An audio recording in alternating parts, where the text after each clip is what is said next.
The parlor of the Whitmore household in Denver fell silent as Dr. Henderson set down his medical examination report on the mahogany table. Constance Whitmore sat rigidly in a velvet chair, her hands folded in her lap, her face carefully composed to hide the storm of emotion raging beneath the surface. At her side sat her father, William Whitmore, a man whose fortune came from silver mining and whose pride came from securing advantageous marriages for his daughters. "I'm afraid the news is not favorable," Dr. Henderson said gravely, his voice carrying the weight of a death sentence. "Miss Whitmore's constitution is simply not robust enough for the demands of matrimony and childbearing. Her nervous system is delicate. Her health is fragile. I would strongly advise against marriage. The stress would surely compromise her further." Constance felt her father's shoulder stiffen beside her. She didn't need to look at him to know what he was thinking. In his mind, she had just become worthless. "Are you certain?" William demanded, his voice sharp as a blade. "There must be something that can be done. Tonics, perhaps? Treatment?" "I'm afraid not, sir," the doctor replied. "Miss Whitmore is simply not made for the rigors of married life. She should prepare herself for a life of quiet solitude." The words hung in the air like a curse. That evening, Constance overheard her father speaking with her mother in the study. His voice was controlled but filled with barely suppressed rage. "Unfit for marriage," he spat. "Do you understand what this means? Catherine married a viscount. Elizabeth will have offers from half the eligible men in Colorado. But Constance is now a liability, a drain on our resources, a spinster before her time. William, she's your daughter," her mother protested weakly. "A daughter who has failed in her primary duty," he replied coldly, "to make a good match, to secure her future through marriage. Instead, she's trapped us in a situation where we must support her indefinitely." From that day forward, Constance's life became a gilded cage. She was paraded at social functions, but with a warning attached: unsuitable for marriage, suitable only for pity, suitable only for speculation and whispered judgments. The mothers of eligible bachelors pulled their sons away from her as if her delicacy might be contagious. The young women who had once been her friends suddenly had no time for her. She became the cautionary tale, the girl who wasn't strong enough to secure a husband. Years passed. Constance was now 27, and any hope of marriage had died long ago, officially and finally. She spent her days reading in the library, painting watercolors that no one admired, and caring for the household accounts out of a desperate need to feel useful. Her father barely acknowledged her existence. Her mother offered sympathy that felt more like pity. Then, in the spring of 1893, everything changed. Colonel Marcus Ashford arrived in Denver on business related to railroad expansion. He was a wealthy rancher from Wyoming, known for his acumen, his integrity, and his surprising absence of a wife. At 52 years old, he had never married, a fact that sparked endless speculation among Denver society. Was he broken by a lost love? Was he incapable of affection? Or was he simply too formidable, too independent, to bow to the conventions of matrimony? The Whitmores, like every other prominent family in Denver, hosted a dinner in his honor. Constance was required to attend, to dress in her finest gown, to sit quietly and try to be invisible, a skill she perfected over the years. Marcus Ashford entered the dining room with an air of command that seemed to make the very walls acknowledge his presence. He was tall, broad-shouldered, with silver threading through his dark hair, and a face that had been carved by years of sun, wind, and hard work. But it was his eyes that caught Constance's attention. They were observant, intelligent, and carried a peculiar sadness that she recognized immediately, because she carried the same sadness herself. He worked the room with practiced efficiency, speaking to prominent men about business, exchanging pleasantries with the ladies who fluttered around him like moths drawn to flame. Constance remained in her corner, nursing a cup of tea, watching the spectacle unfold.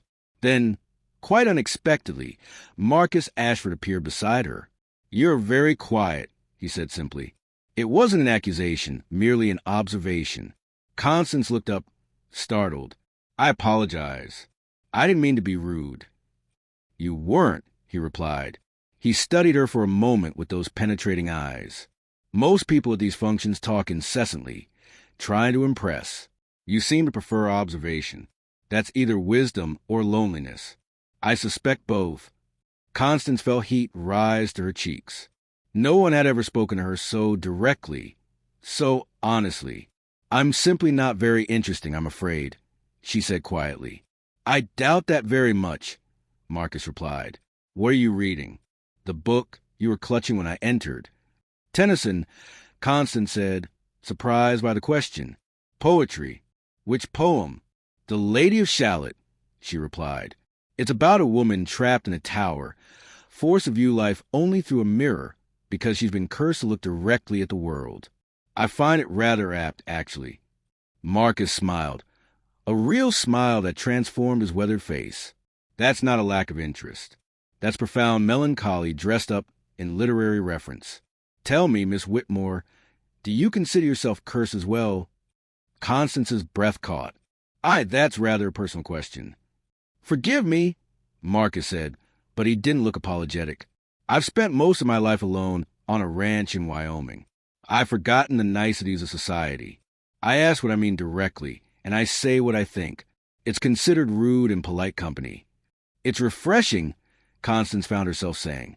Then more quietly, and yes, I do consider myself cursed, though not by magic, by circumstance, by biology, by the expectations that are placed on women in our world. Marcus was quiet for a long moment. Then he said, Would you walk with me to the garden? I find these indoor events suffocating. Constance rose without hesitation, and they excused themselves from the party. In the garden, beneath the stars, Marcus asked her about herself. Truly asked, with genuine curiosity. Not the shallow questions meant to assess her marriageability, but real questions about her thoughts, her dreams, her pain. He listened without judgment as she told him about Dr. Henderson's verdict, about her father's disappointment, about the way society had deemed her unfit and discarded her like broken merchandise. That's nonsense, Marcus said flatly when she finished. Absolute nonsense. I've met men who were fit for marriage, strong, healthy specimens with no impediments. Most of them were cruel, selfish, and profoundly stupid.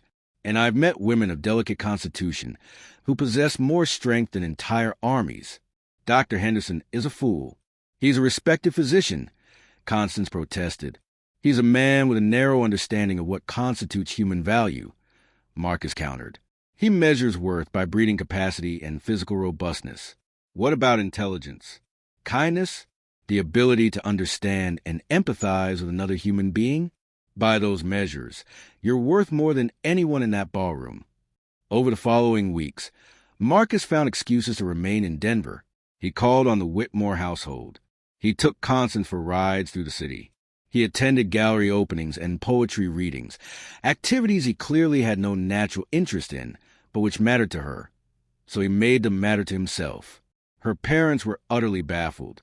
William Whitmore, sensing opportunity, began to hint about the benefits of matrimony. Her mother watched with barely concealed hope. But Constance knew the truth. Marcus wasn't interested in her because he wanted to change his mind about marriage. He was interested in her because he genuinely saw her, saw past the doctor's verdict, past society's judgment, past her own internalized shame. One evening, as they sat in the garden beneath a canopy of stars, Marcus took her hand. Constance, I came to Denver for business, he said, but I'm staying for you. I'm staying because I spent 52 years alone, telling myself that solitude was superior to the complications of human connection. Then I met you and I realized I was wrong. I didn't need someone robust or conventional or deemed fit by society standards. I needed someone real. Someone who could understand that being considered broken by the world is not the same as being broken in spirit. He paused, and Constance felt her heart accelerate. I don't know if you're healthy enough for marriage, and frankly, I don't care what Dr. Henderson says. Marcus continued. What I know is that I want to build a life with you, not because I'm trying to fix you or prove something to society, but because being with you makes me feel less alone.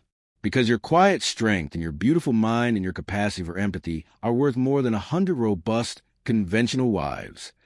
He pulled out a small ring, not ostentatious or flashy, but elegant and simple, with a pearl that seemed to glow in the moonlight. "Will you marry me? Not as a woman society deems fit for marriage, but as the woman I've come to love?" Constance said yes through tears, and 3 months later, they were married in a quiet ceremony in Wyoming, far from Denver's judgmental eyes. The wedding night, Marcus was gentle and patient, but he made no accommodations for her supposed frailty. He loved her fully, completely, and with a tenderness that spoke of deep respect. Later, as they lay together in the darkness, Constance realized that what Dr. Henderson had deemed delicate about her nervous system had nothing to do with her capacity for love or her strength as a partner. Over the following years, Constance bore 2 healthy children, a son and a daughter, defying medical predictions and societal expectations with every breath. She helped Marcus manage his vast ranch, proving herself to be not delicate but resilient. She built a life of purpose and meaning, surrounded by people who valued her for who she truly was. And when news of her healthy pregnancies and thriving children reached Denver, it sparked a quiet revolution in how society viewed women deemed unfit by male physicians who measure worth by narrow, rigid standards. Constance Ashford became proof of a profound truth. The only person unfit for marriage was someone who couldn't see the extraordinary value in another human being. And Marcus Ashford became the man who taught her that being overlooked by the world was sometimes a gift, because it meant that when someone truly saw you, the connection was unshakable and real.